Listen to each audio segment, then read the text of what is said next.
Singer Asha Bhosle का career शानदार रहा, लेकिन उनकी निजी जिंदगी मुश्किलों से भरी रही। आशा भोसले ने 2 शादियां की, लेकिन दोनों में ही कई तरह की दिक्कतें थी। आइए आपको उनकी शादीशुदा जिंदगी के बारे में बताते हैं।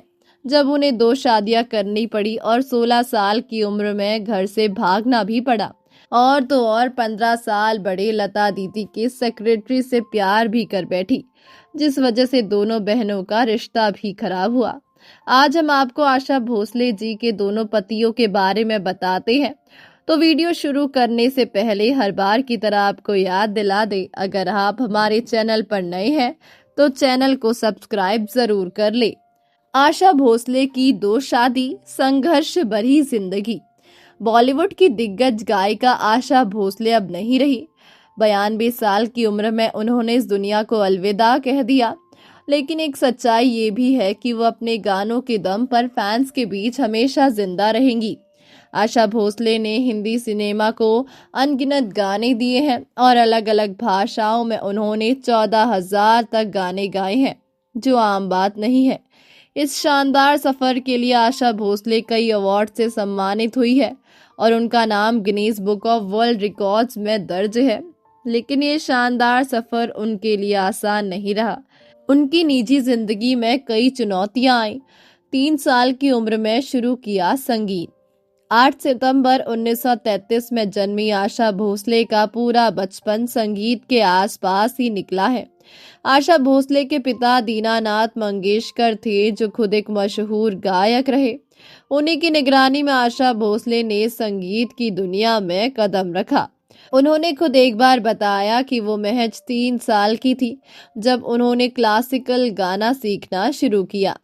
10 साल की उम्र में गाया पहला गाना। आशा भोसले ने सिनेमा को ढेर सारे गाने दिए, लेकिन जब उन्होंने अपना पहला गाना गाया तब वो महज 10 साल की थी।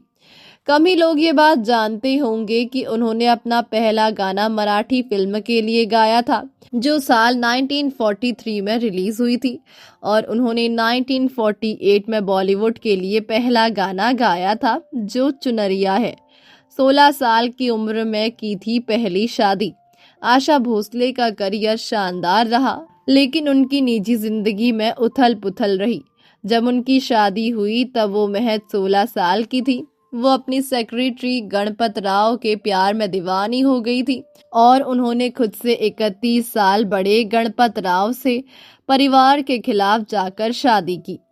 कुछ ही साल में पहले पति से अलग हो गई थी आशा भोसले। आशा भोसले ने गणपत से भागकर शादी की थी, लेकिन इस शादी में वो खुश नहीं रह पाई। कहा जाता है कि आशा भोसले के लिए उनके ससुराल वालों को बर्ताव अच्छा नहीं था, और इसी तरह जब परेशानियां बढ़ने लगी तो वो साल 1960 में अलग हो गई। आशा भोसले की दूसरी शादी। आशा भोसले ने पति गणपत से तलाक के बाद अपना सारा ध्यान करियर पर लगा दिया। इस दौरान उन्होंने कई हिट गाने गाए और उनकी जोड़ी आर.डी. बर्मन संग हिट हुई। धीरे धीरे आर.डी. बर्मन संग उनकी लव स्टोरी शुरू हुई। कपल ने 1980 में शादी की। खास बात यह है कि आर.डी. बर्मन आशा भोसले से 6 साल छोटे थे। आशा भोसले की दूसरी शादी में परेशानी। आशा भोसले की दूसरी शादी भी परफेक्ट नहीं थी। इस शादी में भी दिक्कतें थी। आर.डी. बर्मन की मां आशा भोसले को पसंद नहीं करती थी और इसी वजह से वो इस रिश्ते के खिलाफ थी। आशा और आर.डी. बर्मन दोनों की ये दूसरी शादी थी। आशा भोसले के बच्चे। आशा भोसले के 3 बच्चे थे, जिसमें से 2 का निधन हो चुका था। उनके बड़े बेटे हेमंत कुमार का निधन साल 2015 में कैंसर के कारण हुआ। वो संगीत निर्देशन का काम करते थे। उनकी बेटी वर्षा भोसले भी इस दुनिया में नहीं रही। वो पत्रकार और कॉलम लेखिका थी। उनके छोटे बेटे आनंद भोसले हैं। बता दें कि ये तीनों बच्चे आशा भोसले की पहली शादी से हैं। तो दोस्तों, इस महान गायिका के लिए कमेंट में ओम शांति जरूर लिखें।